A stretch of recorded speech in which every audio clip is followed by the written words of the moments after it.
All right, for the recording, welcome back. We are ACI Course 6, Class 4.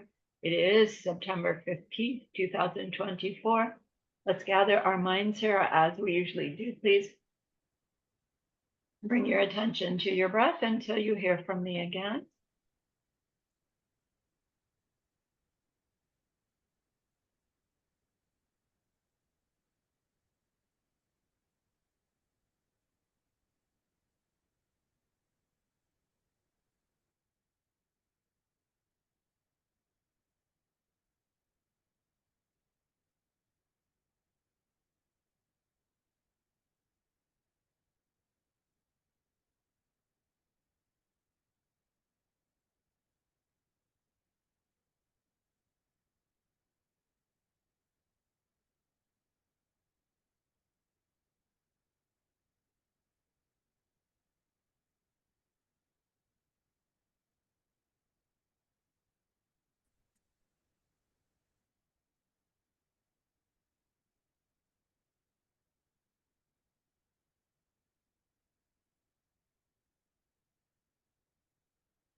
Now bring to mind that being who for you is a manifestation of ultimate love, ultimate compassion, ultimate wisdom.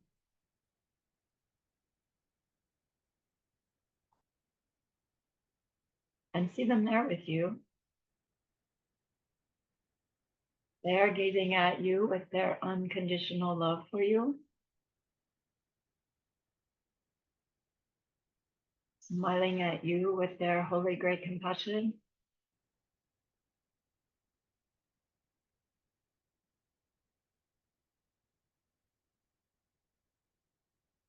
Their wisdom radiates from them, that beautiful golden glow encompassing you in its light.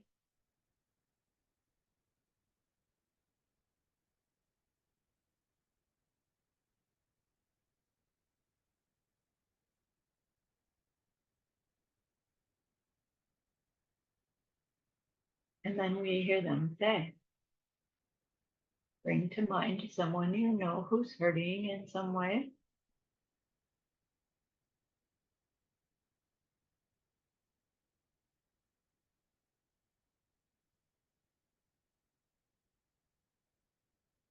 Feel how much you would like to be able to help them.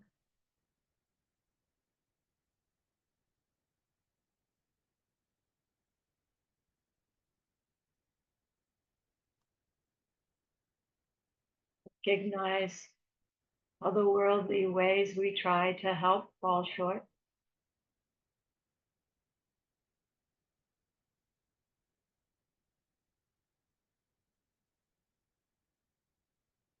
How wonderful it will be when we can also help them in some deep and ultimate way, a way through which they will go on to stop their distress forever.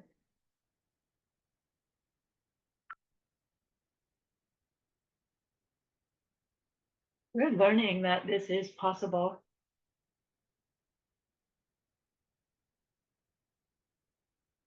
And so I invite you to grow that wish into a longing.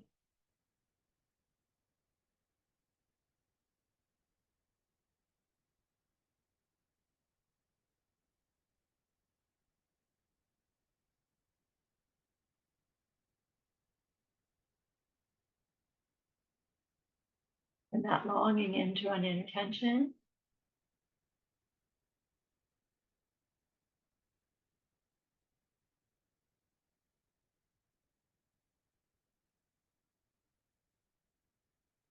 With that intention, turn your mind back to your precious holy being.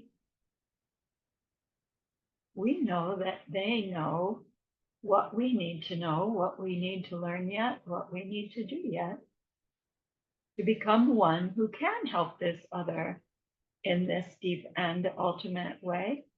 And so we ask them, please teach us that.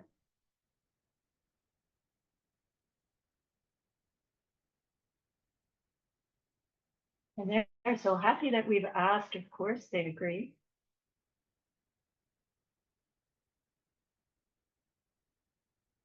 Our gratitude arises. We want to offer them something exquisite. And so we think of the perfect world they are teaching us how to create. We imagine we can hold it in our hands and we offer it to them, following it with our promise to practice what they teach us, using our refuge prayer. Here is the great herb, filled with fragrant incense and covered with a blanket of flowers.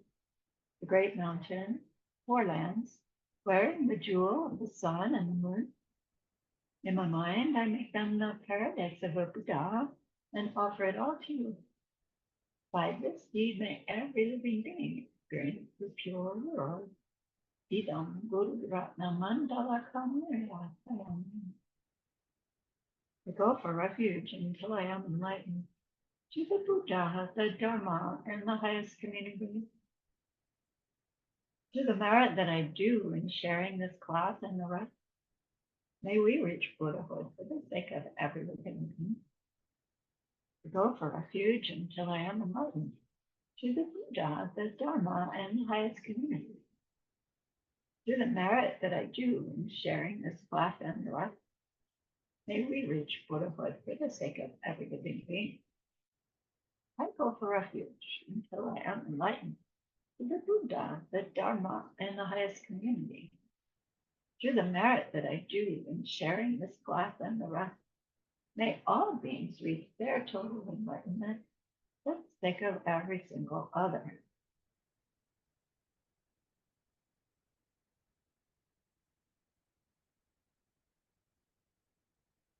So what were those four bodies of a Buddha?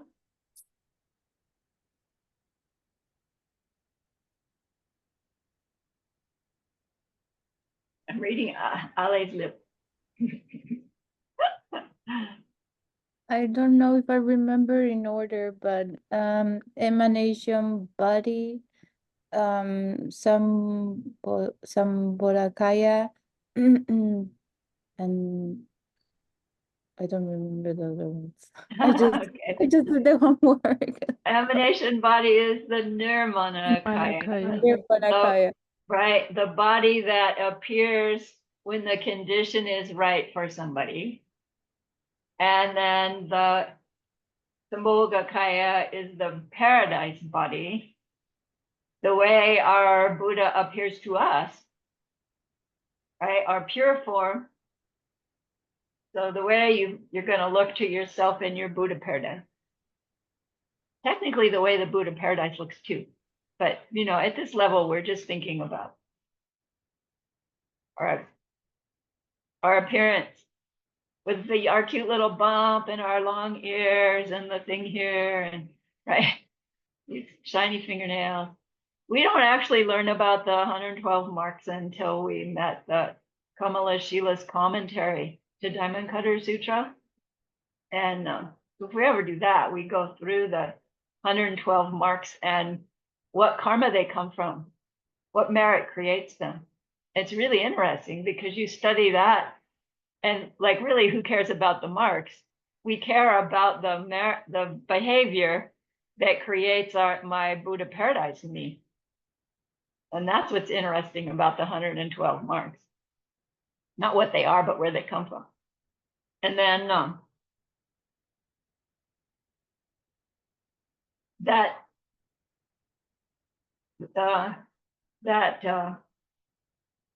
enjoyment body, paradise body, yeah, I'd be happy to someday, Eileen. It has those 5 specific qualities that I'm not going to go into. And then there's 2 other bodies. So you're going to go from a single being to a being that has 4 different ones, right? No, you're not going to become 4. All of these 4, it's like, I don't know how to describe it. I don't quite know why they call them 4 bodies, but it's that your emanation being is a complete thing. It's not like this half is emanation, this half is paradise. They're all complete and they're all you. Anyway, there's 2 mental bodies, right? The one that's awake and the one that's asleep, right? No, Luisa says, no, it's 2 other mental bodies, right? Yeah, you can tell me what. The I don't know how to pronounce it in Sanskrit. Yanana Dharmakaya. Yeah, that's a hard word. Shnana. Shnana. Jnana. Shnana. And that's the wisdom body, Mhm. meaning the omniscience, Right. omniscience, meaning the awareness of deceptive reality and ultimate reality in all times, simultaneously, everything, everywhere at once. Yay, good. And the other is the emptiness body, Right. that I forgot the Sanskrit. Now I Dharmakaya. have. Sorry? Dharmakaya. But the Dharmakaya is both, no? The Dharmakaya is the word they use for both mental bodies, like the Rupakaya is what they use for both form bodies. So you're right. Okay. And that's the emptiness body. That is the potential that represents the possibility to have all the other aspects that the Buddha has, but it's also empty, Right. which is confusing for me. But anyways. Exactly. Because you can't have an emptiness body without a appearing body. So it's not like the emptiness body is a body all unto itself, but neither are the other bodies. No, the other bodies depend on stuff. In particular, they depend on being the ripening result of merit. And without those ripening results of merit happening, there's nothing to be lacking self-existence. So Dharmakaya is the no self nature of your Buddha you, all the other things. Okay. So sorry, Luisa, save your question for the end. Okay, good. Good. Then why did Buddha say those marks through which you know that you're looking at a Buddha? There's no marks. There's no marks at all. How come? What's he trying to tell us about those marks? When you see those marks on a being, you know you're looking at a Buddha, right?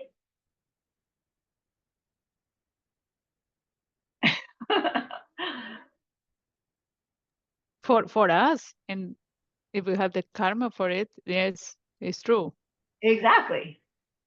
And so those marks on the Buddha, they're not really there. There's no marks at all. They're not really there. What marks is he talking about when he says they're not really there?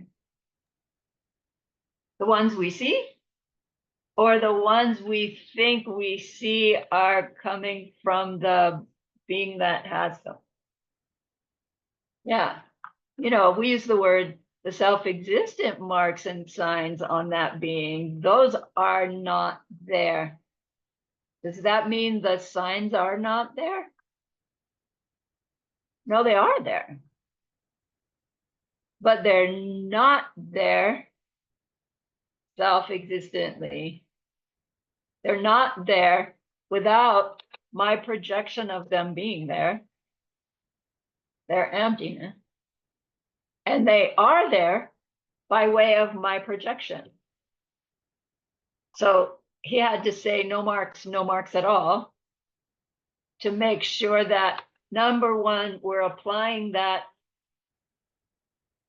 to the marks that we see, showing us that there's a physical Buddha there, and that the marks that we see also tell us about the mental aspect of that being. If we see a Buddha, we know their mind has to be omniscient and perceiving emptiness and appearing reality simultaneously.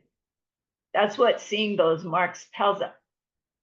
But seeing those marks self-existently, meaning in that being, from that being, those marks don't exist, because the ones that we see are coming from our seeds ripening. And that's so slippery, because it's like, okay, did I make Buddha? Or did Buddha make Buddha? Right? Buddha had to make Buddha. But the Buddha I see is the one I made. Are there two different Buddhas there? Yes, no. Will the real Buddha please stand up? Yeah? Without us perceiving those marks and signs, there's no marks and signs at all for us. The marks and signs that a Buddha sees on their body, I don't know what those look like. And those too are nothing but their projections forced by their merit. And so they have marks and signs. Right? It's this right constant conundrum in Diamond Cutter Sutra. Those beings that you're going to bring to nirvana, there'll be no beings that you bring to nirvana. Do you see? And that's why we can bring beings to nirvana. Those marks and signs you see on a Buddha's body, there are no marks and signs, which is why you can see marks and signs. See? That's why we can call them marks and signs. You will see, it's a recurring theme. You know, the bodhisattva that's working to make their Buddha paradise can't be working to make their Buddha paradise, which is how they will make their Buddha paradise. Get it? And it's like, no, I don't. Lay it on me again, right? And the sutra does it over and over and over. All right.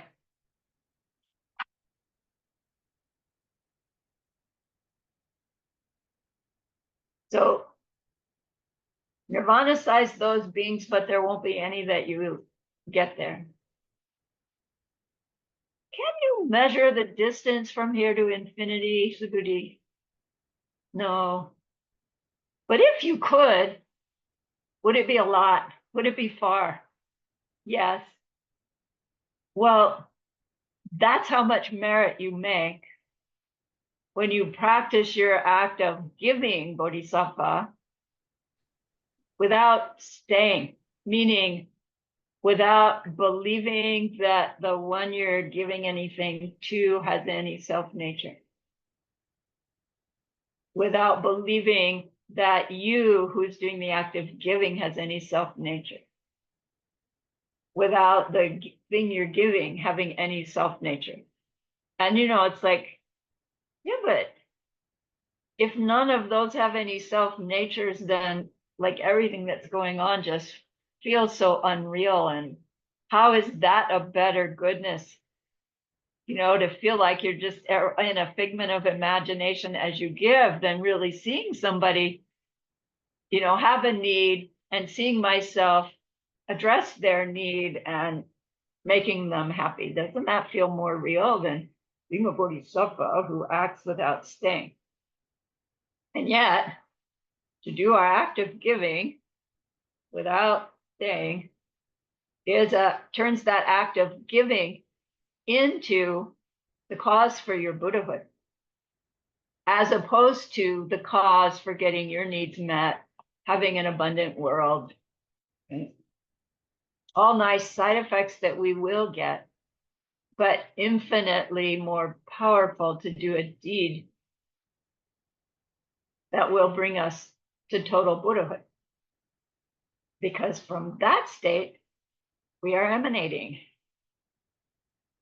to help beings in any way that they need. And then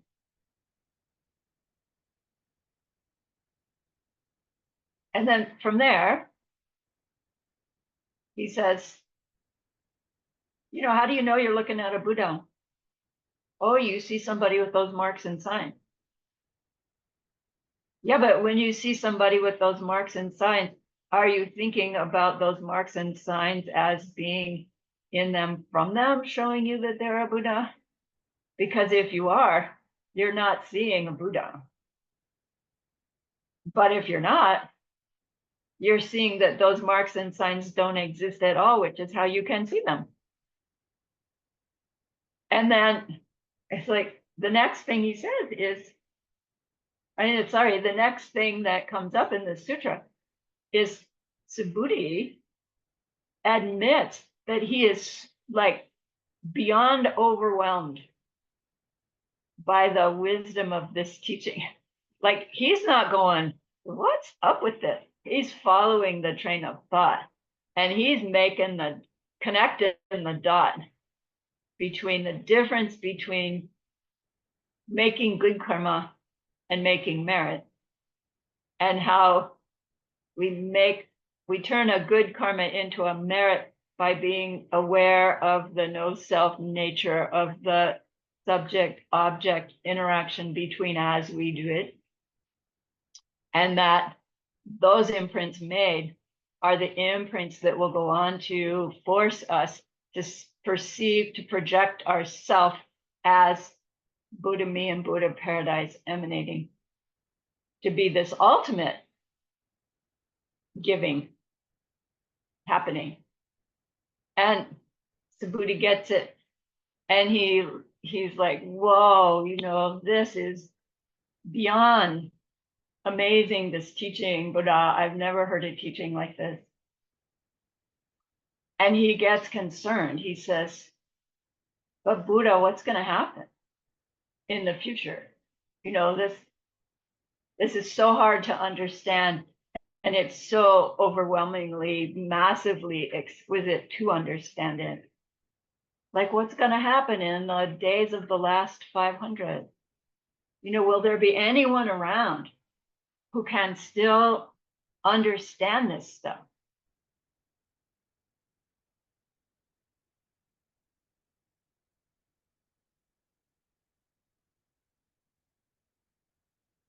Mm. And Buddha says something like, Subhuti, don't ever think like that. He like gets as harsh as maybe Buddha might get. You shouldn't ever think like that. What's going to happen in the days of the last 500? And he goes on to say there will come great bodhisattvas, but we need to understand what's meant by the days of the last 500 in order to grasp the significance of this conversation. It's not just like Subhuti, sharing a deep, heartfelt fear that someday the Dharma will run out in the world and what'll happen then when it's lost. There's some reason why it comes up now. So the background is, what do they mean by in the days of the last 500? And Master Kamala Shila's commentary, he spends a little bit of time speculating on what that means. He apparently dug through all the sutras, and he didn't have the ALL database or a computer. He must have had access to a good library. But can you imagine? Pull the Pesha out, read through it. I kind of think maybe they had some kind of beyond conceivable mental capacity that, or there just doesn't seem to be enough time to look through, 100,000 pages looking for every time the Buddha mentioned what's going to happen in the future to the Dharma. But anyway, so let's pretend they had an ALL database and he plugged it into the computer to find all the different ways that Lord Buddha had up to this point, up to Diamond Cutter Sutra teaching. Well, no, not up to that, because Kamala Shila has access to all of it. Through all of it, what has Buddha said about the future of the Dharma in the world? And it's interesting because here's a founder of a religion, which actually that was not his intention, right? There is no Buddhism. And then, Buddha is teaching, and he's not out to found a new religion. He's just out to share what he knows. And then it becomes a new religion over the course of the hundreds of years after that. But in the course of his teaching, in those 50 years or so, he says repeatedly that what I teach, what I'm teaching now, it's going to disappear in the future. And it's rare for a scripture to say that. I don't know the Bible, but I don't think the Bible says in it, there'll be a future in which Christianity has been forgotten from the world. Would it be different? Like, would we have a different relationship with whatever our tradition is if we had a sense that, oh my gosh, there could come a day when this is not accessible to me. This is not available to me. And already in our world, there are places where you're not allowed to access it. It still exists. If you can remove yourself from that place, you can access it. But that's already seeds happening for us not be able to get the teachings that we're interested in. And so Buddha himself has said the teachings will die out someday. And, it's like, gads.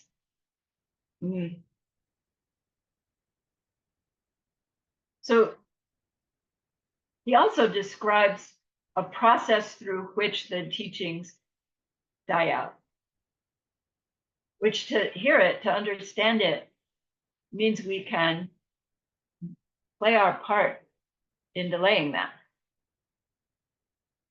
So there's two factors, two kinds of Dharma there are. So it's time for our vocabulary list here.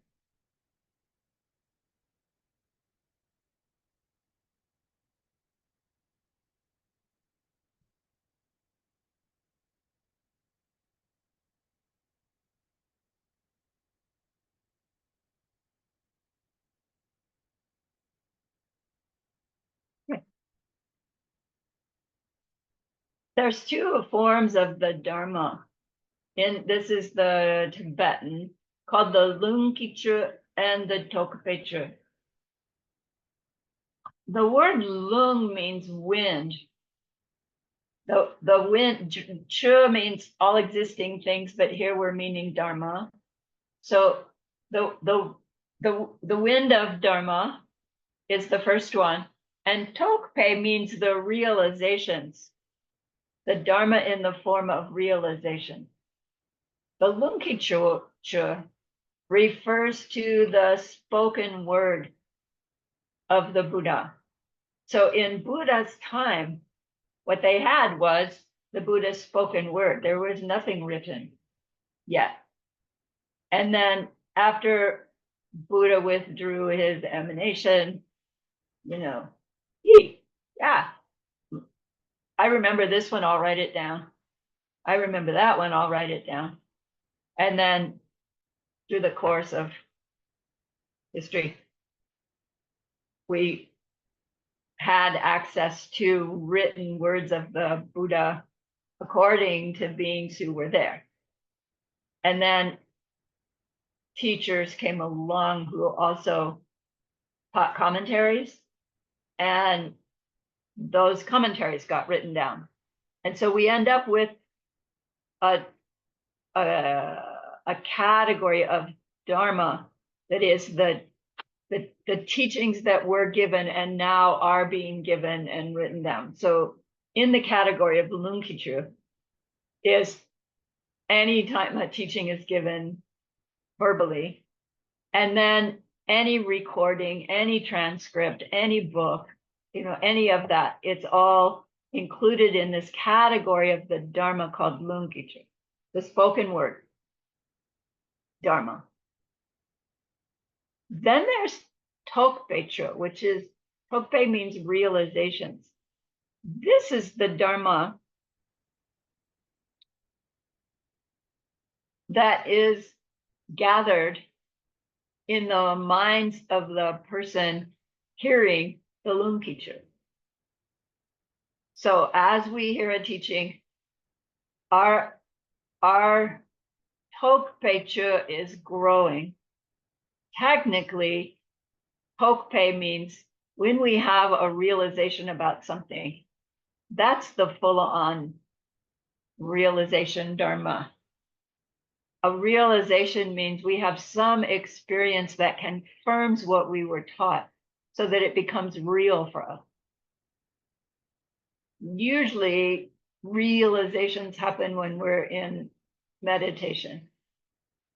But we can have a experience in our outer world that goes from something we didn't believe to now, oh my gosh, I know something different is true now because of that experience. I had one of those. It was not in meditation at all. It turned me inside out. So when something becomes true for you, is a realization.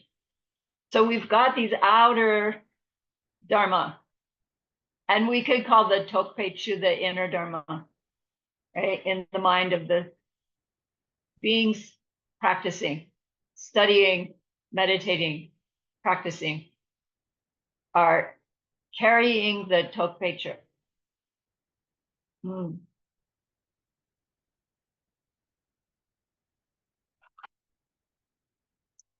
Lunkichu gets passed down from teacher to student to teacher to student to teacher to student.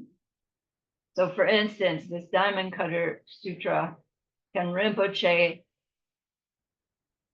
got the oral transmission of it from Hoboken Rinpoche's teacher.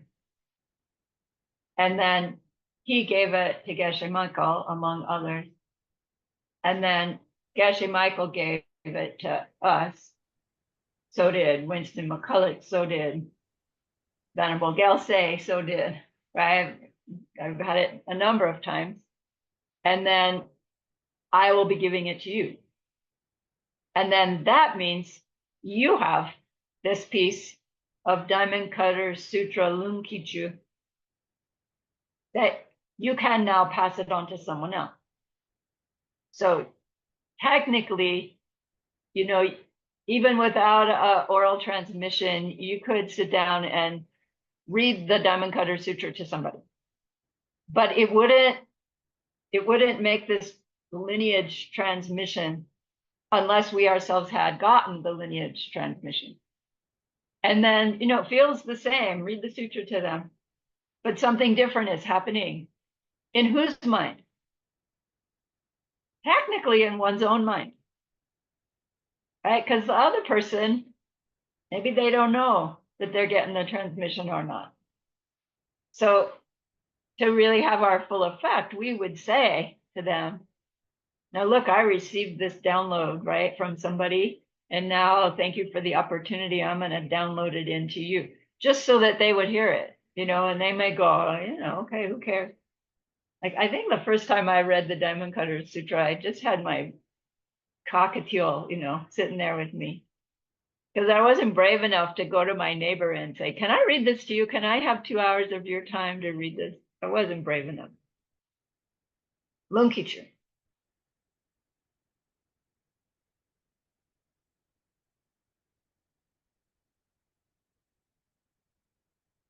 So Lunkachi is like the physical dharma, if you can call verbal physical. And Tokpecha is the realizations in our minds. So that's would be the mental dharma. Which do you figure would wear out first in the world?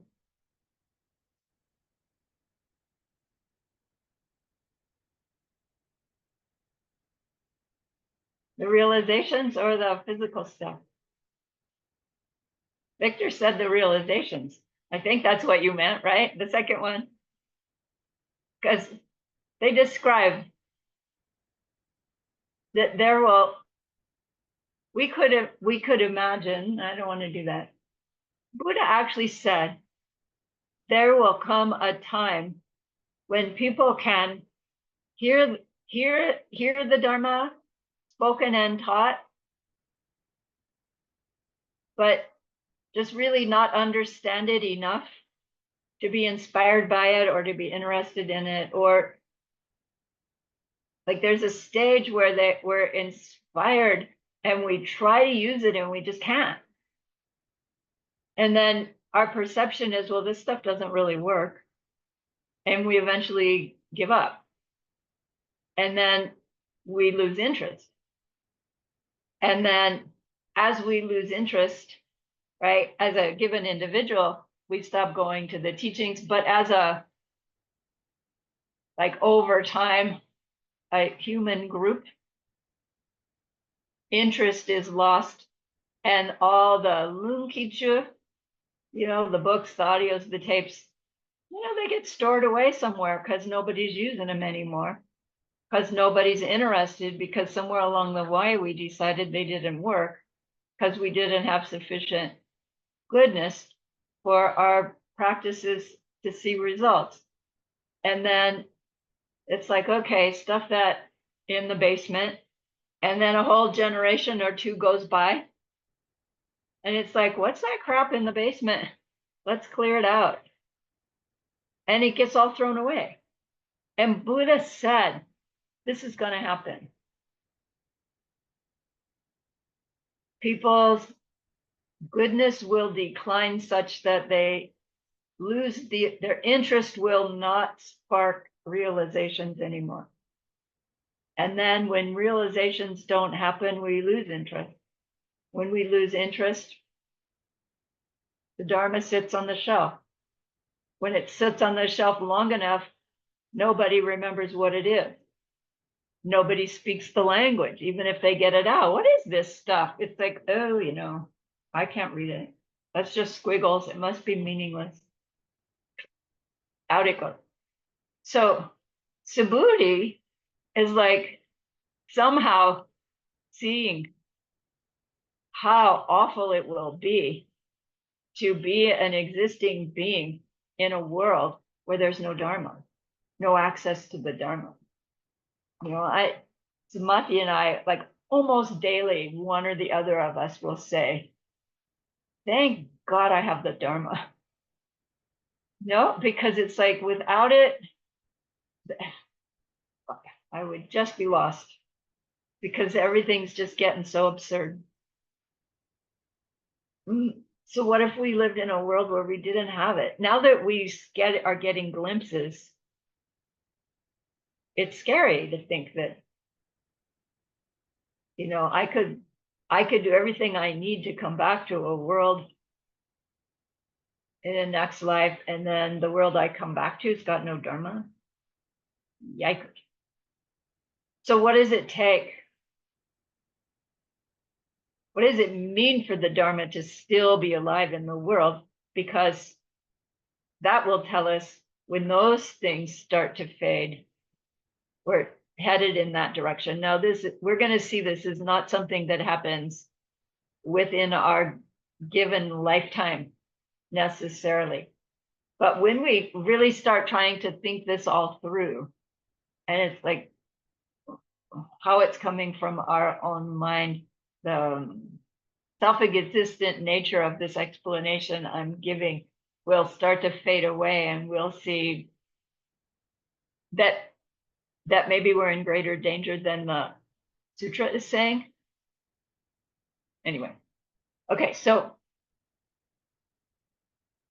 To say the Dharma is staying in the world means that three things are being taught and practiced. So as long as those three things are both taught properly and practiced properly, then that's what keeps the Dharma in the world. We can say the Dharma is staying in the world. And those three things in Sanskrit are called the Tripitaka. Tripitaka, sometimes people say. It means the three baskets. Pitaka, basket, apparently, tree is three. The three baskets. So the three baskets in Sanskrit, Abhidharma Pitaka, Sutra Pitaka, and Vinaya Pitaka, which in Tibetan, this Tibetan is not the translation of Abhidharma Pitaka, but it's the Tibetan word for what's being studied and practiced in each one of these baskets. So you can think of a big picnic basket, and inside that picnic basket are these different kinds of teachings. And that's your, that's your picnic basket, and you carry it around with you because you're drawing out of those basket for the teachings and your practices. So you got three baskets. Abhidharma, we know the word Abhidharma. Remember, up to the highest thing, meaning wisdom.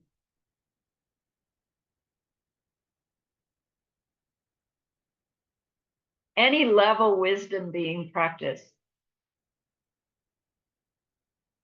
is Abhidharma Pitaka. So the subject matter in your basket of Abhidharma is in Tibetan Nunpa. Nunpa means the teachings that grow our wisdom. So it's not just emptiness teachings, it's emptiness, dependent origination, the six flavors, right? All the ways that we use to explore where we believe things, what their natures are, is inside Abhidharma Pitaka. Sutra Pitaka, we know sutra meaning words of the Buddha, and all of these are coming from sutra. But here, Sutra Pitaka is referring to the Lord Buddha's teachings that were emphasizing learning concentration, learning meditation, learning how to deeply focus our mind so that we could take the information we're learning in our Abhidharma Pitaka and pull it apart, put it back together again, come to understand it as a realization versus something I hear somebody tell me. Right? So Sutra Pitaka, it's learning how to meditate, both fixation and analytical. And so the subject matter in your sutra basket is called Dode, which means the practices of meditative concentration. So it's not just about how to meditate. It's about how to turn your Numpa training into realization. And then the third basket, Vinaya basket, we know the word Vinaya, it means to tame the wild horse, right? So the Vinaya is all about the behavior training that we do in order to plant our seeds in a way that stops perpetuating samsara, suffering, and plants the seeds for the future end of suffering for everyone. So the subject matter of the Vinaya basket is Dulva. It's Panaya. Duh.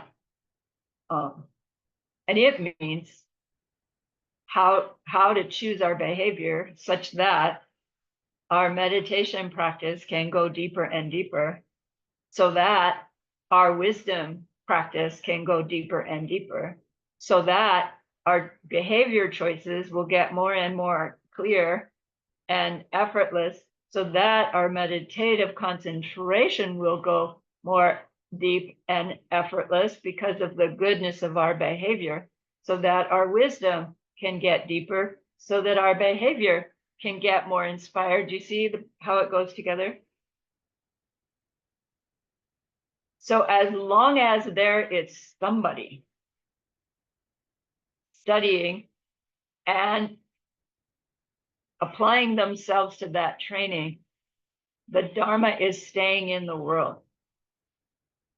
But as I was saying, what if we've taken teaching? We're trying to apply ourselves. Like I've heard people say, I'm applying myself, I'm keeping my book, I'm working hard at this, and my life still has, pardon the French, just shit happening one thing after another. Like I'm starting to lose faith here because I can't get any gooder and things haven't shifted yet. What's going wrong? And imagine getting to that place and not having access to someone who, you know, could encourage you and like not let you give up. And imagine like being sort of on your own with that, which like we're all kind of in that place. We're not in a Dharma center where we get together once or twice a week, you know. It's like we're on our own until we're sitting in a Zoom class like this, and it's still a little hard to feel really connected. I lost my train of thought, sorry. What if we're in that position? I'm trying, and it's just I'm not seeing any result. How long can we keep that up before we go, I give, you know? And our mind's watching. We're planting new seeds. We've just planted seeds that will make it even harder to find the Dharma again when we're ready.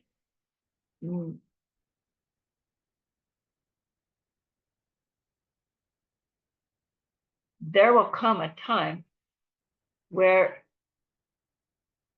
people can be interested in the teaching, get teachings, but can't connect the dot about how to actually practice them. And then there'll come a time where not even interested in hearing about them, as I said before. And then, you know, what do you do if you're a teacher and you've got your, you know, classes scheduled and nobody shows up? Right? Eventually, you quit showing up too. The Dharma is fading away in that way.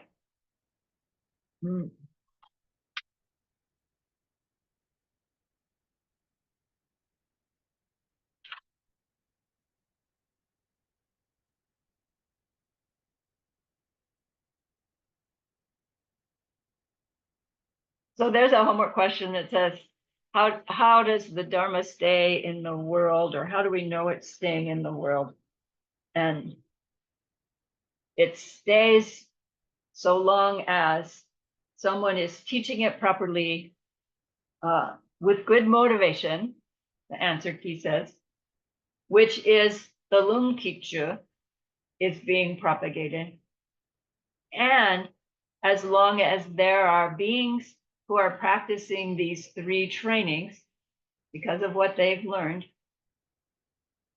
and reaching some level of deepening understanding as a result. As long as those two factors are happening somewhere in our human world, the Dharma, we can say the Dharma is staying in the world. So the more that this is happening, the more the Dharma is in our world. It could come down to there's one last person, right? One last teacher or one last student. And then, I don't know, teacher goes, what if you were the last human, right? Movies have done this. How would it feel to be the last of your species? How would it feel to be the last of your Buddha, Dharma? Kind of scary thought. So when's this going to happen? Subhuti must be aware that it is going to happen because he asked the question. But then Buddha kind of got mad at him. Don't ask such a stupid question, Subhuti. But Buddha, you taught that it's going to happen. Like,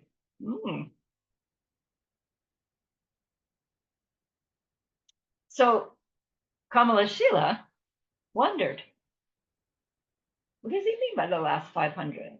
And so did Chonilama, and so did Geshe Michael. And so they all apparently went into the ALL database to see what Lord Buddha had to say through his career. And in your reading, Geshe quotes some of those different sources. There are many more, but these are the ones that he chose to share with us. Now, so Do de Kalsong, Ningje Pekar, Dawa Ningpoi Do, Dorje Chupadropa, and Lamo Drime Kido. These are all names of texts that he's quoting, so they technically should all be capitalized. And I'm sorry, when I try to capitalize on my computer, it makes my cursor go wild. So I quit doing it a long time ago because it makes me angry. So I avoid it. Dode Kelsang. Dode Kelsang is the Tibetan for this sutra called the Sutra of the Golden Age. Sutra means this is a teaching Lord Buddha gave. And in that sutra, Buddha says, my teachings will stay in the world for 500 years in its pure form, and then 1,500 more years in a shadow form. Like we say in English, something is the shadow of its former self. It's degenerated and declined, but it's still there. So 500 years and then 1,500 more. And then after that, people won't be gaining the major spiritual levels and no one will be explaining them properly anymore. So Buddha's 550 BC. So 500 years would take us to, 0. And then 1,500 years more was 500 years ago. And then, so we could say, well, there's something we must be misunderstanding here because we actually do still have it. And we do still have people teaching and practicing the 3 baskets. So not that Buddha was wrong, but he was trying to motivate his audience back in 550 BC. And so this looked like it was so far ahead, we didn't need to worry about it. So I don't know. Does the last 500 mean 500 years ago? Second one, Ningje Bekar. It means the White Lotus Sutra of Compassion. That's a famous Prajnaparamita, the Lotus Sutra, they call it, the White Lotus Sutra of Compassion. I think it's the same one as the Lotus Sutra. I could be wrong. And in this one, the Buddha says that the Dharma will last 1,500 years. Well, wait a minute, that's long gone also. Then there's a sutra called Dawa Ningpoi Do, which is the sutra of the essence of the moon. Isn't that beautiful? And in that sutra, Lord Buddha says the Dharma will last 2,000 years, which we're actually technically past that too, right? Because it took 500 years to get to 0 and then 2,000, right? 1,500 years more would be 2000. We're past that and we still have Dharma. Thank goodness. The Dorje Chupadralpa, this is the name of Master Kamalashila's commentary. So this is not a Buddha sutra. And in this commentary, Kamalashila like gathers information and he like puts it together and says, I suggest that the meaning is this, and we'll get back to it. And then lastly, there's Lamo Dreamekido. Lamo means goddess. Dreame means unstained. The translation of this sutra is called the Goddess of Flawless Light. Where the word light is in here, I'm not sure. Not actually, but it must be implied in Dreame. Dreame means unstained. So Lamo Dreame Kido means the Sutra of the Goddess of Flawless Light. And in there, it says, I'm going to read you the Tibetan, but not write it and not go word for word, just so you hear it. Lamo Drima Mepe Shupale, Lo Nitong Gyana Nadong, Marchen Ki Yuldu Dampe Chu Dar. What that means is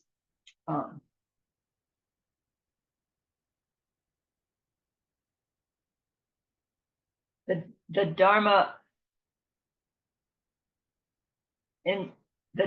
will spread to the land of the ruddy-faced people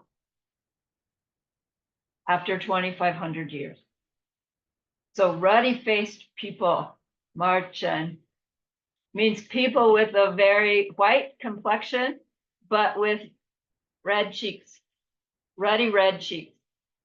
And Geshe says, you know, British people, many of them have this complexion, right? Like nice pale skin, but these tendency to these bright red cheeks. And so the commentaries, you know, Geshe in particular says, here Buddha is predicting that the Dharma would actually come to the West. So to Caucasians, the ruddy-faced people.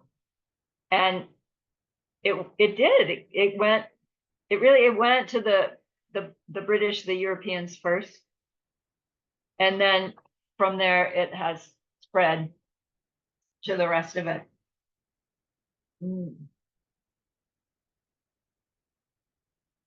After 2,500 years, the Holy Dharma will spread to the land of the ruddy-faced people, meaning it'll go west. 2,500 years, if, right, 500 to get to 1,000, 2,000 more is saying by the year 2000, the Dharma will be in the West. It's like son of a gun. Here it is. It like got a few drops into the West in the late 1800s. And then another big influx in the 60s and 70s. And then by 90s and 2000s, it's really mushroomed with so much more available. And then of course, now with the online stuff, it's like, woo, woo, woo, as ACI's growth shows, right? It's like a mirror of what's been happening. So Master Kamalashila explains why he thinks the Dharma will in fact last 5,000 years. The Buddha has just said 2,500 years it's going to go to the West. He didn't say what's going to happen after that. He didn't say it's going to go to the West and then die. It goes west. So let's take our break and then we'll hear the explanation of the 5,000. I'm going to stop share so I can pause recording.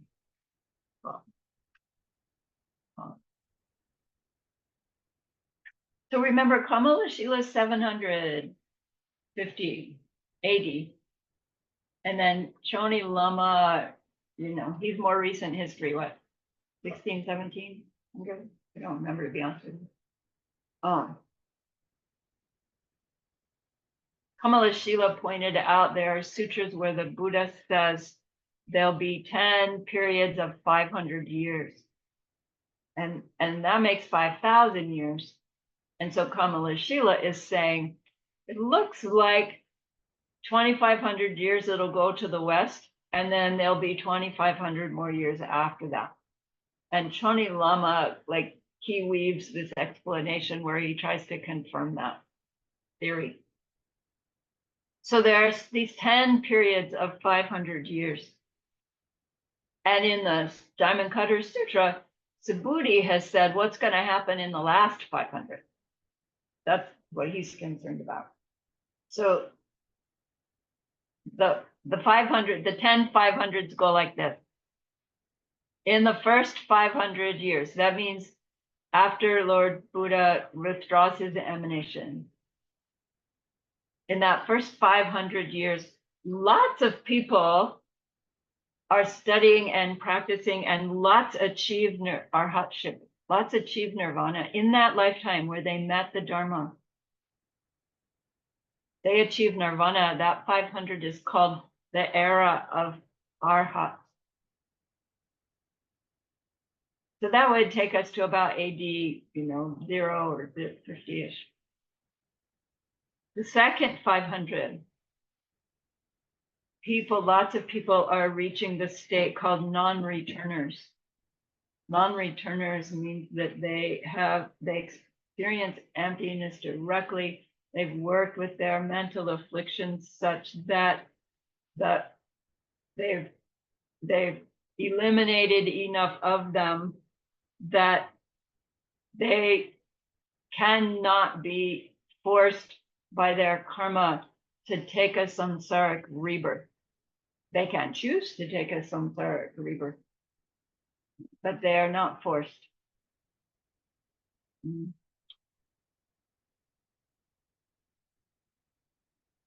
Ishlit didn't give us a name, but I'm going to say it's the era of non-returners. The third 500, lots of people are reaching stream enterer, meaning people get taught the Dharma, they practice the Dharma, they go right on to have their direct experience of emptiness. They reach their Tonglam.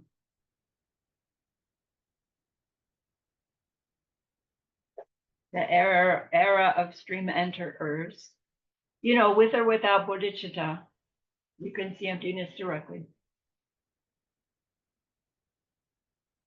And so that first 1,500 years, called the era of result.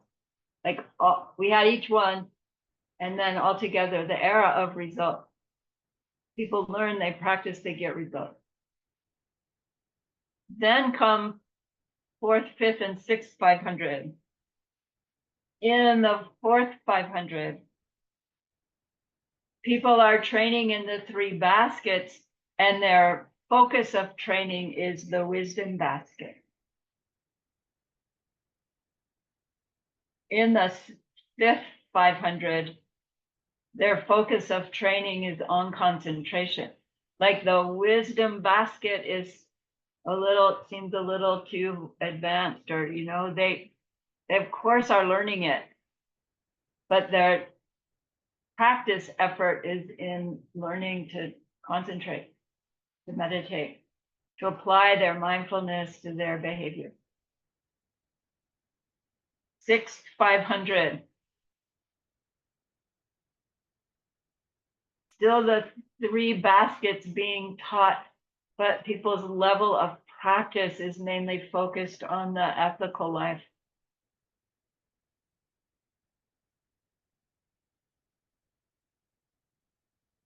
That's called the era of achievement, the era of practice. Like less results, more seed planting happening there. Not that you wouldn't get results, but not like dream enter or once returner or arhat result in that lifetime. Then we get 7th, 8th, and 9th. In the 7th, actually in all three of those, the teachings of the three baskets are still being correctly taught, but no one's actually gaining realizations much. So the 7th, the focus is said to be the Abhidharma basket, the 8th, 500, the Sutra basket, the 9th, 500, the Vinaya basket. Teaching's still happening, but the practices don't seem to be effective. Seed planting, yeah. But it's like the gap between seed planting and result seems to be getting longer and longer here.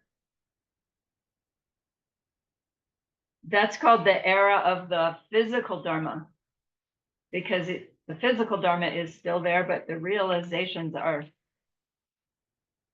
fading. And that brings us to the last 500, the 10th 500, the era of just a trace left. Like no one understands, no one practices. No one's practicing, no one's teaching, because nobody understands anymore.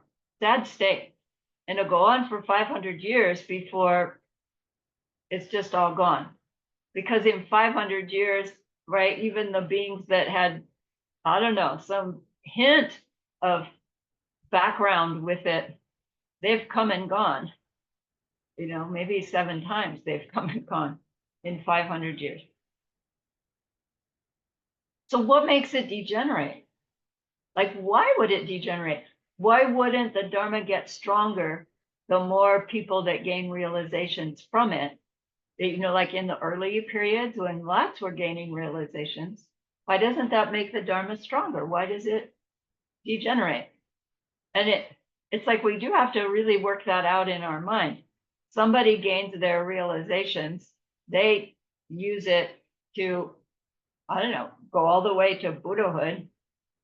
They're out being the one who stands on a billion planets to help everybody. That doesn't mean, right, I can see them, I can know them. If I don't have that much goodness, it doesn't matter how many people, right, have achieved it ahead of me. Their achievement doesn't strengthen the Dharma for me, does it? You know, if I knew about it, I might be inspired and it might keep me interested, because it's like, well, I knew that guy and now I know they're a Buddha, or at least believe that maybe they are. It might inspire me, but their realizations don't make mine any stronger. My realizations, I have to plant the seeds and ripen those seeds.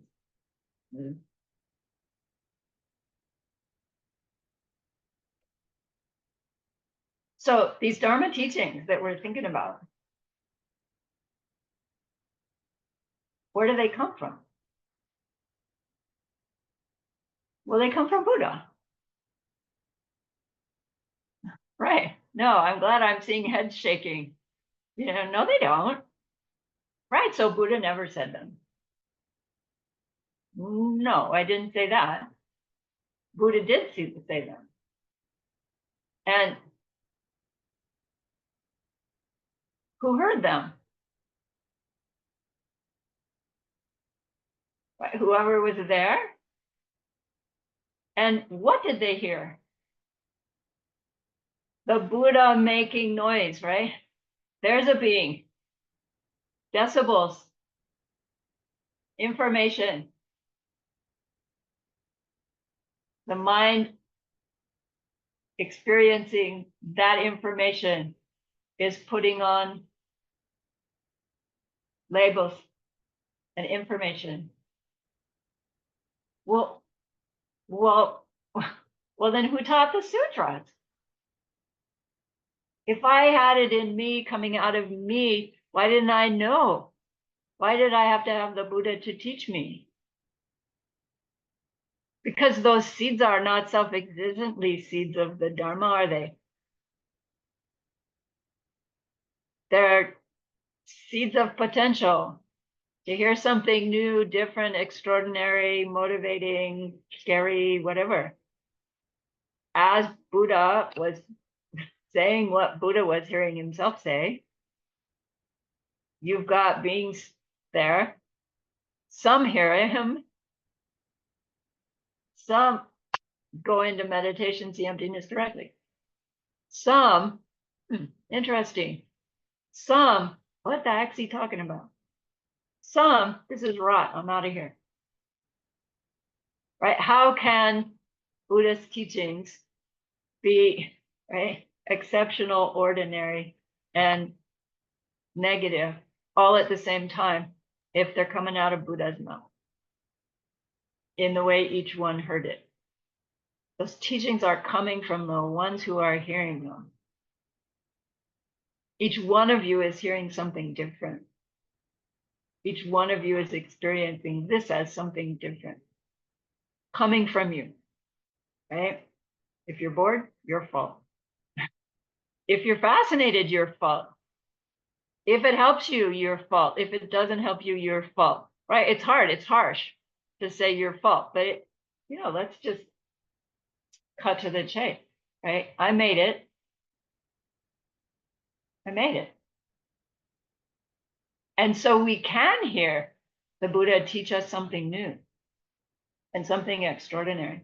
Or we can hear Buddha teaching us something that doesn't make any sense at all, and I don't want to be a part of it. As we have our response to what we're hearing, we are replanting our ability to hear more, our interest to hear more. As we try to practice what we've heard, we're planting the seeds to get more guidance or not. So it is true that what the Buddha teaches has no nature other than being the projected results from the mind of the one who's experiencing it. And so there is a Buddha teaching the Dharma as long as there is someone experiencing it that way. Now, Buddha's experiencing it that way. So she doesn't need anybody to see them teaching the Dharma to be teaching the Dharma. But we can't experience a Buddha teaching the Dharma unless we have those seeds ripening, making us take the information that we're receiving and laying on this label. So why don't we just do it all the time? Because those projections are not under our control. They're happening. And we're within the happening forced to perceive its results. And we're learning how to relate to our self and our world in this different way that allows us to choose our response more carefully, to allow us to perpetuate receiving teachings and to escalate our ability to understand and gain realizations from those teachings. Will that be a good result? To be able to have the experience, whoa, she said this, and it just changed my mind, and I meditated on it, and now I really get it. Would that be a good result? I hope so. Good results come from kindness planted, and no other place than that. So even if I, do get to someday say something that triggers a realization in your mind, it won't be coming from me. It will be coming from your kindness, your goodness, your having helped somebody come to have an aha about something new. Does it have to be Dharma? No. It can be anything new, new experience for somebody, new idea, how to tie their shoes for your little child, right? We all have seeds of having helped somebody learn something new. And it helps us perpetuate the Dharma.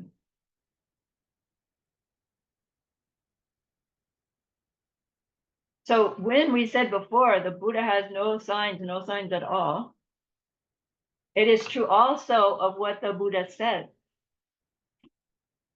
What the Buddha says has no wisdom or not wisdom in it from it. But the Buddha says that we hear is coming from us. And so the Buddha can speak wisdom or speak Sanskrit, which I wouldn't be able to understand in the slightest. Coming from us.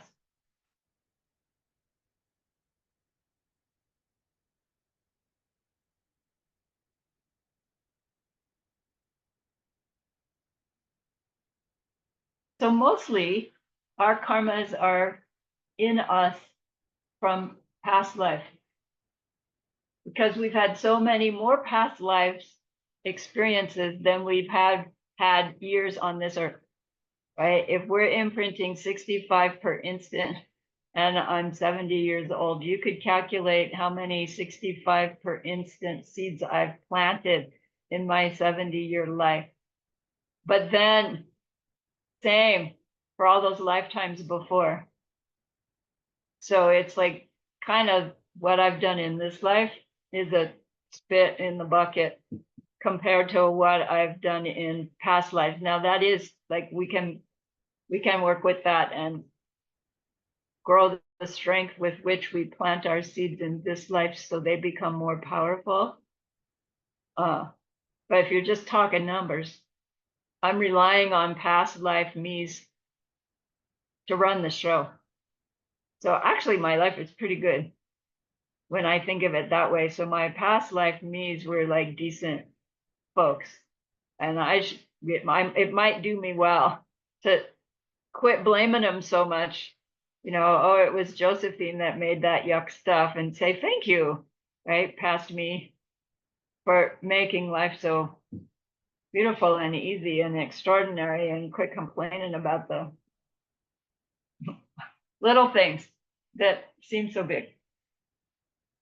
So anyway, the Dharma degenerates because our karma to interpret that information as something special or useful wears out.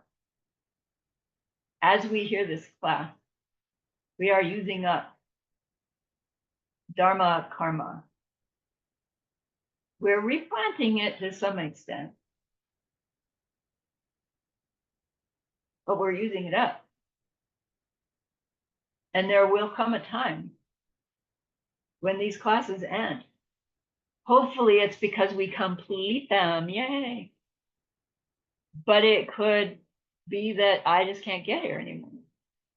Or we lose this amazing ability to connect over the airway, or you can't get here anymore, right? We do take it for granted that we have all the circumstances and it's going to last long enough for us to get through the ACI 18 and then, depending on what you want next.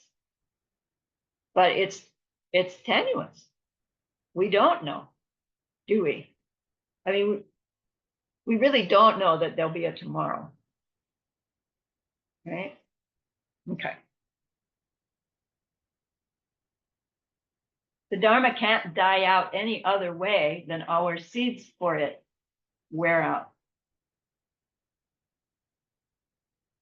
So our conclusion is, man, I want to perpetuate my seeds for the Dharma so that I can do my part to not let the Dharma wear out in the world. And it's like, maybe I've got 30 more years max. that I can do my part. I'll do my best. But then what happens? Yeah, hopefully. Anyway, if we don't know how much time we've got, it becomes pretty critical that we use our time well to somehow help preserve the Dharma, help share the Dharma. Yeah, so doing your coursework, doing your completion, helping to share it with others, make it available, share what you learned, just not a whole class, just add it to your yoga class. Tom told me today. She tries to lay these little seed planting during her yoga class. That's helping to keep the Dharma in the world. Little things like that. All right.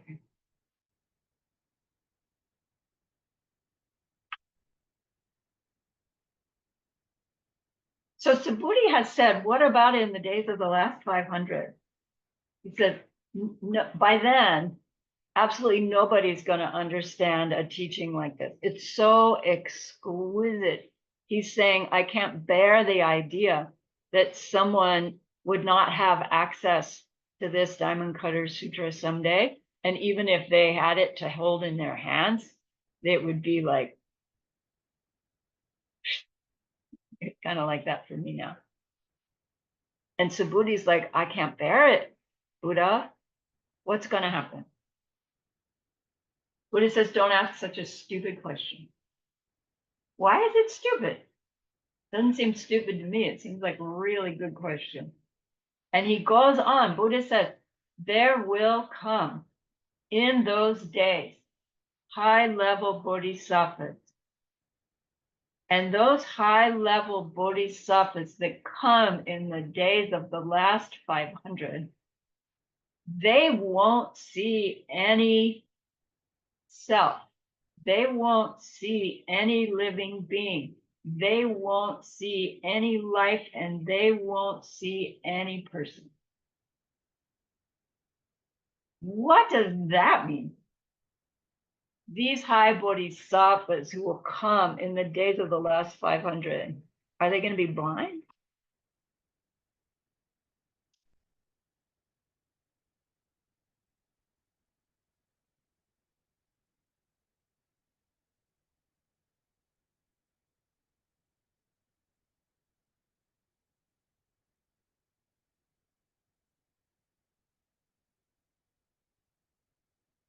I did a retreat once where for one day I put on a blindfold, and I just wanted to see what it would be like if I didn't have the visual data coming in. And it was pretty fascinating, actually. And then from that, like I worked out a meditation where I took myself through into a room that I had seen this stuff, but now I couldn't see it, and I like led myself through experiencing the room that I knew was there, but now I had to make the thing out of my memory, right, and then reestablish that it was really there by touching it, and that helped show me how the mental image was making the thing. And then I imagined, what if I go into a room that I was never in before? And it's like, whoa, I mean, even just thinking of it now, it's like you get a glimpse of the empty nature. Not empty as in there's nothing in that room, but it's like, I just don't know what's in here. And of course, I always set it up that it was safe in that room, right? Because it could be, am I in a room with you? Like, yeah, scary thing. No, it's all safe. But to step into a room you've never been in before, where you're blind, how terrifying. I don't know how people do it. And then go through the room, identifying stuff, and see how, anyway. So here's these high level bodhisattvas that come in the days of the last 500. And their state of mind is such that they perceive no duck, Semchen, Sok, and Gansak are the 4 Tibetan critical words. Dak, Semchen, Sok, Gansak.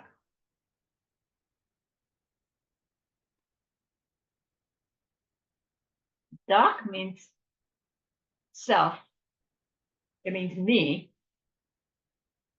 And it means the me that we hold to as me independent of any other factor.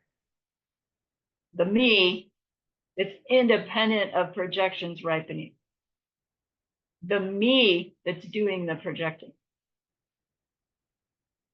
Right? Dak, me. Semcha means living being. When they use the word sem, it is the word for mind, so meaning a being who has a mind. Buddhas have minds as well, but Buddhas are not included in the term semchen. So when we use the term sem, we are like loaded within it is a suffering being mind, a mind in samsara, not just desire realm, form or formless realm as well. A suffering being, a suffering living being, semchen. Sok is the word for life. So it's this being over the course of one's life. And then over the course of the next life. And the next life and the next life. So, and Gansak means person, which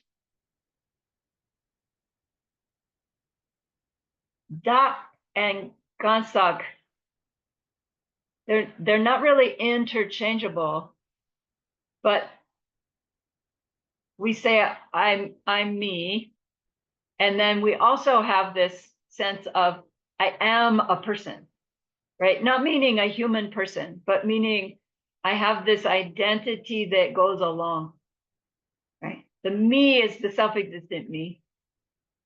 And then the Gansak is how me, my personality goes along. And then Sok is how me goes from life to life. And Semchen is this living being me. These 4. So these high-level bodhisattvas in the days of the last 500, they won't see a self, a living being, a life, or a person. What in the world does that mean? Does that mean they're walking amongst the rest of us, poor suffering slobs in the days of the last 500, and they don't see anybody? What good's a bodhisattva who doesn't see anybody? Or does it mean they themselves don't see themselves as a me, a suffering being, a Sok or a Gansak, but they're bodhisattva, they're not Buddhas.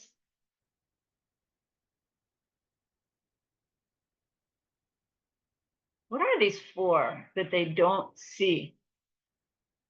What are the nirvana-sized beings that won't get there? There's no being we bring to nirvana that won't be my projections bringing that being to nirvana.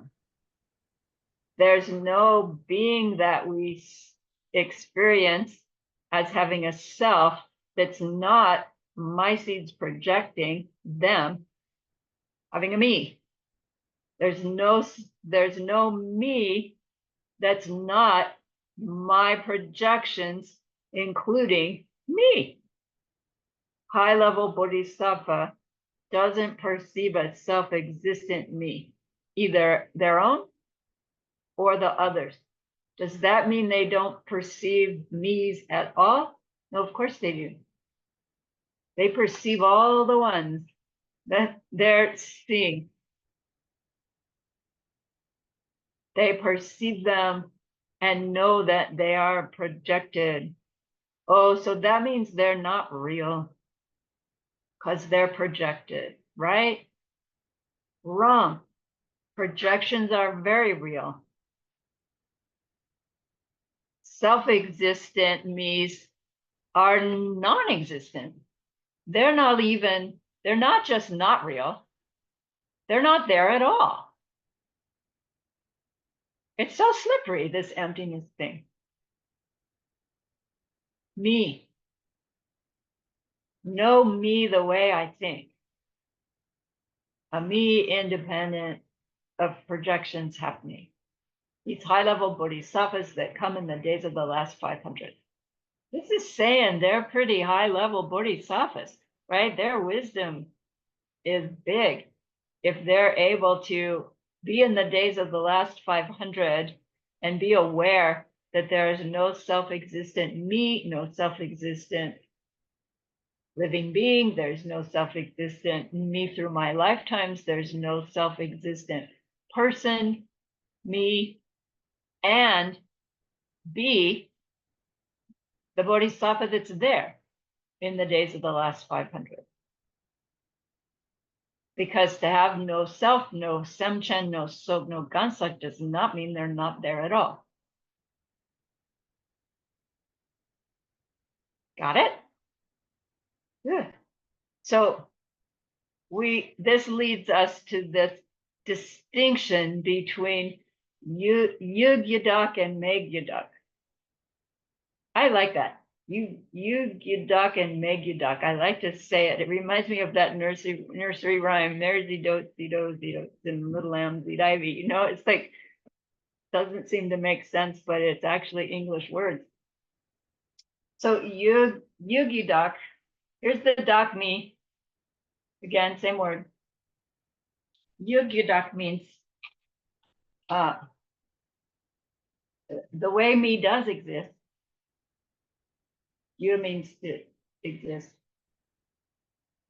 I think it means result. And Meg Yadak means the way the me doesn't exist. So for any moment of a me, there's a way me exists and a way me doesn't exist. And this is the distinction that these high-level bodhisattvas that will come in the days of the last 500 are living within. Like they know.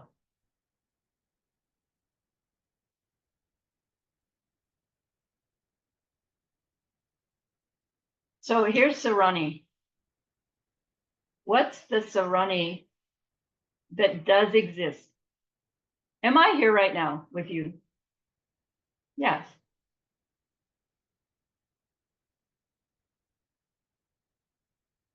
Is there a me here with you that's the same for all of you?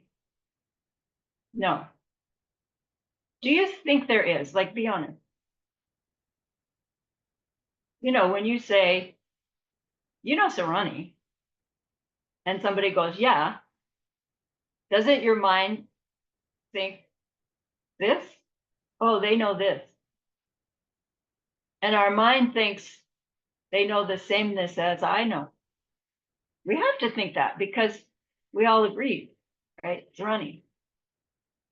So, like deep down inside there, we're thinking everybody knows the Sarani the same way. But then you just apply the logic and it's like, that's absurd. Right? Everybody knows Sarani differently. So which Sarani is there and which Sarani is not there? Which Sarani exists and which Sarani doesn't exist? Right. The Sarani that we think is the same Sarani for everybody is impossible. You know, at some point we go, come on, we don't really believe that anyway. But when we think, oh, the Sarani that exists independent of my seeds ripening Sarani, a Sarani that exists independent of my seeds ripening Sarani, that Sarani doesn't exist. But doesn't that make you think, well, then that means as soon as the Zoom goes off, Sarani disappears? You know, so she's just like this magic show. Here for 2 hours, and then I disappear, and somehow I show up again. Like, thank you very much for giving me 2 hours twice a week to exist, because the rest of the time, but that's not what it means, does it? Or does it? I know, it's a little weird. The Sarani that does exist is the one that's being projected by anyone who is experiencing Sarani, including Sarani. Right? So the one that does exist for me is the one that's ripening out of my own seed. And that one is here. It is real. It is functioning, doing my best to convey new information that will spark a realization within you someday. Meguduk, which Sarani is not here. Yeah, the one that's independent of your projection. The one that is in me from me. The one that everybody would experience the same. The one that will be here on Thursday evening at 6 o'clock. That one's not here. Never was, never could be, it's impossible. But come on, don't we think that there's a Sarani, right? That exists independent of my projection, independent of my life, independent. And she lives in Tucson and she teaches these classes, and I'm glad I know her, and she could be gone someday. And right, and it's like there's no such Sarani. But it doesn't make me disappear. To understand my Meguduk makes my Yuguduk more real. As we understand the impossibility of a thing with its identity in it, it's not a conundrum anymore that there are no such things. But our karmic seeds are all steeped in them, from them, that it's really slippery to hear those great bodhisattvas. They'll see no self, they'll see no living beings, they'll see no lifetimes, they'll see no person, no self-existent those things. Know those things not their karmic projection, which makes all those things there. They will see selves and living beings and lifetimes and persons. And they'll know that they are ripening results of their own seeds. And if those beings are suffering, they will be desperate to try to help them, knowing that their help might work and it might not work. Because it's up to the being's own seed ripening perceptions to benefit or not benefit. But it won't mean they'll say, oh, these are beings in the days of the dark, they're beyond hope. I can't help. They'll still do their bodhisattva thing. Okay.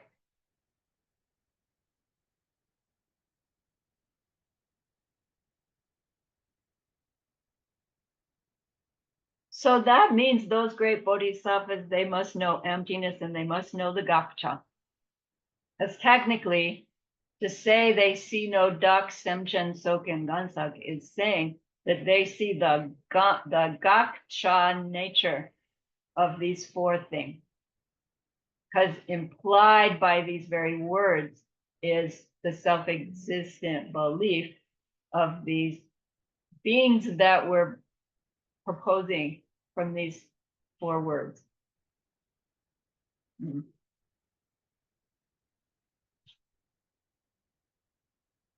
So Kamala Shila, he says, Doc refers to the self we hold onto when we think I myself am self-existent, meaning independent of my projections ripening.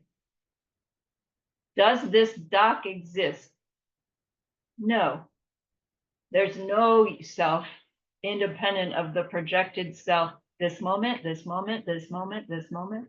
There will never not be a projected self. There will always be a subject side. Always. Because every imprint has a subject side. But there will never be a subject side that's independent of the subject side that's ripening out of the seed that was planted. You know, will your real subject side please stand up? Will your subject side please stand up? There, there, there, there, there. Constantly changing. How do we relate to ourselves if we're constantly changing? Right? By the time the next one's there, we're different. Not a whole different person, but different. But we know that, right? Are you different now than you were an hour ago? Yeah, of course. That's no big deal.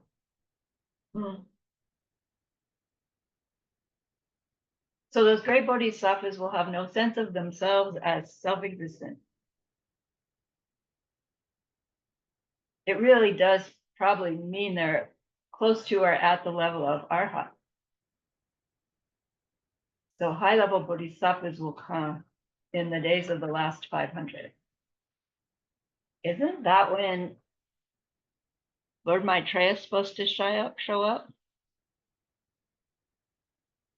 And then there's that whole thing for Sutra, Lord Maitreya is a high-level bodhisattva, and for Tantra, they're already fully enlightened. And now it's like, yeah, you know, some pieces are coming together here about how this process is going to go. The Dharma is going to decline, decline, decline, decline, decline. But maybe in those days of the last 500, this great bodhisattva is going to show up. And most people will go, right? Because they're not interested. But for the few and far between that have the seeds that go, whoa, who is this guy? Yeah. And he'll teach, and morality will improve. And from 2 or 3 students, it will grow again and grow again and grow again. And hopefully it'll grow back under Lord Maitreya before it completely burns out. We'll hear other teaching, and it's like, not quite clear if it works that way or if it has to completely burn out and we have to destroy everything and just a few of us will survive and it'll start over that way, which is what Abhidharma text says. Abhidharma Kosha apparently has a chapter that says, you know, what's going to happen is the sun's going to supernova and burn things up. And then it's going to do it again and it's going to burn things up worse. And then it's going to, right? And then, but somehow it'll start all over.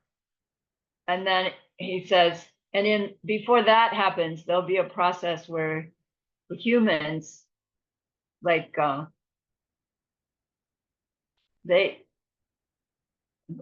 something happens that the humans almost all die, like in a very swift period of time. And Geshe tells this story. You know, there are people that are out camping over, a holiday weekend, and that's the weekend where, the nuclear weapons go and the cities all get destroyed and blah, blah, blah. But these people that were out camping, little pockets of people that were out camping somewhere. You know, they come back from camping and it's like, egads, what happened? And then they think, oh my gosh, we must be the last ones alive, and they figure out how to survive. And then at some point they go looking for others. It sounds like a movie, right? I mean, I think I've seen one like this. And they they do connect with other humans, and oh my gosh, we're so glad to see that there are others. We thought we were the last 7 left, you know, and like, man, I don't know what happened, but humans made a big mistake, and let's not repeat it, right? Can we help each other survive and grow? And this little group grows, and they grow because they're taking care of each other, and they're being really, really kind, and they share everything, and right, and it grows and grows, and their goodness grows as they grow, and pretty soon they have enough goodness that Lord Maitreya appears and teaches them why their goodness is so important. And it grows and grows and grows, and like the whole civilization starts over again. And apparently this has already happened 4 times for humanity. And like, it's just lost to history.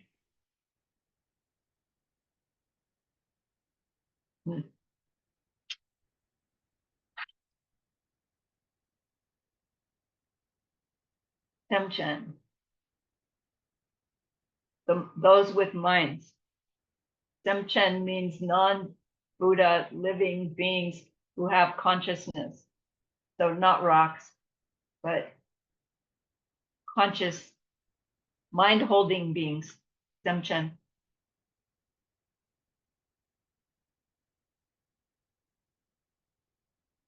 Kamala Shila says the difference between Semchen and Doc is that me, my Semchen out of me, my Semchen grows, my Doc grows into Semchen by the things that are mine. So me is the me, the mine is my body, my parts, my house, my world, my experiences, my me. So Dak and Semchen means me and mine. When we hear me and mine, we think, you know, my car, my keys, my cell phone, but this mine is, you know, experience. Me and mine is any experience. The mine is any experience. Me and mine. Sok means to grasp to oneself as self-existent over the period of the lifetime, and to believe that self-existent me is what goes into the next lifetime. You know, when you think of your future life, we can't help but think, oh, me, Sarani, will be Bruce in that lifetime. But I'm still identifying with the same thing as I'm identifying as Sarani now. I'll be thinking that will just be identifying itself as Bruce. And it's holding to a soak, right, in the wrong way, ongoing lifetimes in the wrong way. And then Gansak means the person who's coming and going. Gansak apparently means coming and going. And that means the me and mine, as I go out amongst the world and try to get what I want and avoid what I don't want by doing things, right? Doing something to get what I want in the next moment, right? We went from the little Mexican food place to the Bruce dog place for ice cream. And it really seemed like we walked across the street, we bought ice cream with the credit card, and we enjoyed ice cream because we had the credit card to pay for it. I couldn't have gotten ice cream without the credit card to pay for it. I tried to pay with that green paper stuff, and he said, I don't have change. So, okay, green stuff doesn't work here, but plastic does. And then we got our little cup of ice cream. And it seems like that's where the ice cream came from, but of course it didn't, right? Gansak.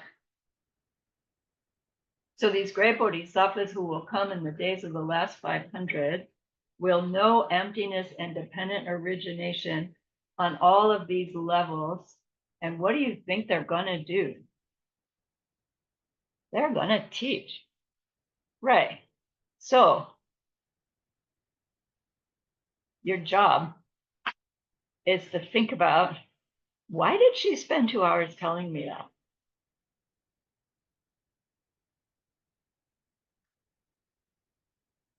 What does it have to do with me? Those days of the last 500, aren't we thinking I'm going to be one of the last 500 that have lost it all?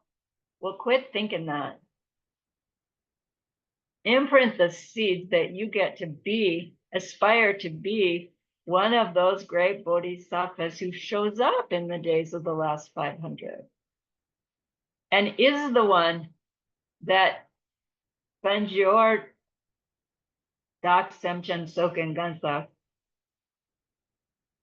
trying to uplift all these poor suffering slubs that don't get it. Where are the poor suffering slubs coming from still? Right? It's like, isn't that a conundrum? How can a high-level bodhisattva still see suffering slub? How can a Buddha still see suffering slum? Yeah, cook that one too.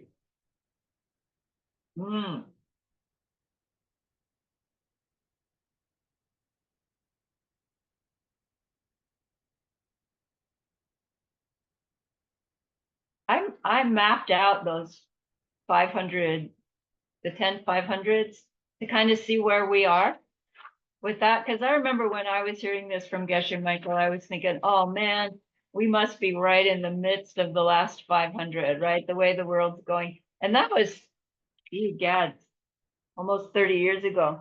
And now the world looks even worse to me anyway. And so it's like, where are we in the last 500?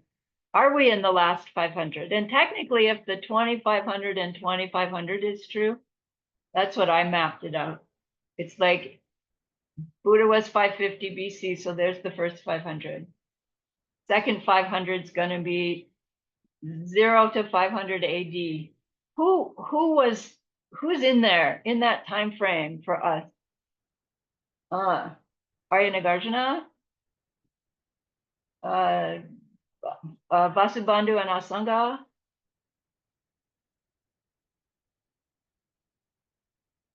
That's all I can think of now. Dignaga, probably. Then we get to the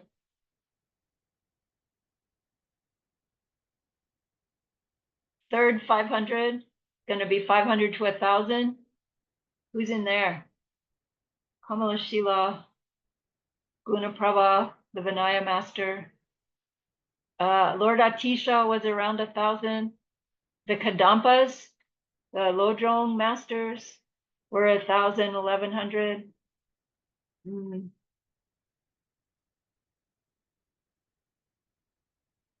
The fourth 500, 1,000 AD to 1,500 AD. Who have we got in there?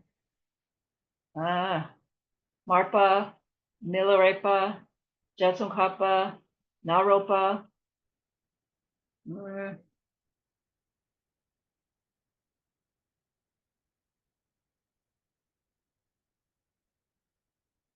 Can't think of the others. 1,500 to 2,000. Choni Lama, Lobsang Chuki Gyaltsen, no, he was earlier. Lobonka Rinpoche, Geshe Michael, right? The current master. 6, 500, 2,000 to 2,500. We're 2025. Right? It sounds like, 500 more years and we're just at the 6th level.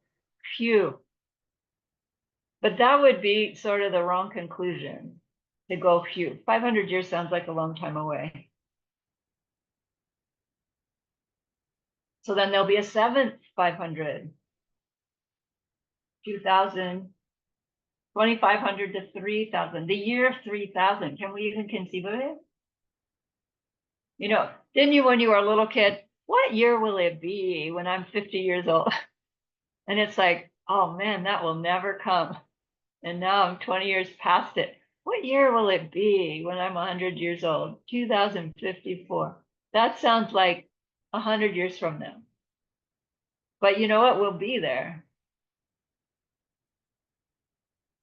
The 8th, 500, 3,000 to 3,500. The 9th, 500, 3,500 to 4,000. The year 4,000, Earth years. The 10th, 500, when things are the most degenerate. The year 4,000 to 4,500. If they're still counting the years in the same way, I don't know. By then, they still will. So I don't know. It's a little odd because it's like we can't really wrap our mind around those numbers that seeing into the future, and yet it's kind of we can say, well, is it a guarantee that there'll still be Dharma? That means that it's a guarantee that there'll still be people. And so that's a guarantee that we're not going to destroy the world and go extinct with climate change. It's like, I don't think it is such a guarantee. The idea is that all of it is coming from our projection, which means none of it's set in stone, which means all of it's changeable, which means if we want to keep the Dharma in the world, what do we need to do? Practice the three baskets. Keep asking for teaching. Share what we learn. And we can perpetuate the Dharma infinitely if we grow the seeds to do so. So somehow this class is supposed to inspire us, but I remember coming away from it feeling really like a downer, a real bummer. But then when I mapped it out like this, it's like, no, the Dharma is going to be around, till the year 4,500. And that's like so long ago, so long away, I don't have to worry about it. But that's the wrong conclusion, you see. The right conclusion is to be kind of worried. And it's like, I'll do my part. I promise to do my part. And I remember thinking of that years ago, never believing that my part would be sharing the ACI again and again and again. But it's just like, there's nothing else to do. This has just landed in my lap. So thank you for being here, letting me help perpetuate the Dharma for everybody. So hooray. So remember that being that we wanted to be able to help. We learn stuff that we will use to help them in that deep and ultimate way. And that's an extraordinary goodness. So please be happy with yourself.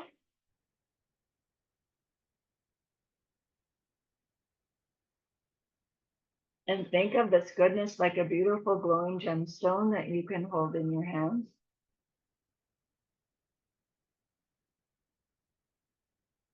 Recall your own precious holy guides. See how happy they are with you.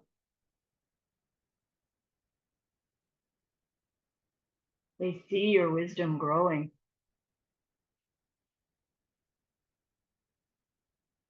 Feel your gratitude to them, your reliance upon them. Ask them to please stay close, to continue to guide you, help you, inspire you. And then offer them this gemstone of goodness. See them accept it and bless it. And they carry it with them right back into your heart. Feel them there, their love, their compassion, their wisdom. It feels so good. We want to keep it forever. And so we know to share it. By the power of the goodness that we've just done, may all beings complete the collection of merit and wisdom, and thus gain the two ultimate bodies that merit and wisdom make. So use those 3 long exhales to share this goodness with that one person. to share it with everyone you love, to share it with every being you've ever seen or heard of. See them all filled with happiness, filled with wisdom, and may it be so. All right, thank you, everyone. Hey, Jemmy. Thank you for doing your papers.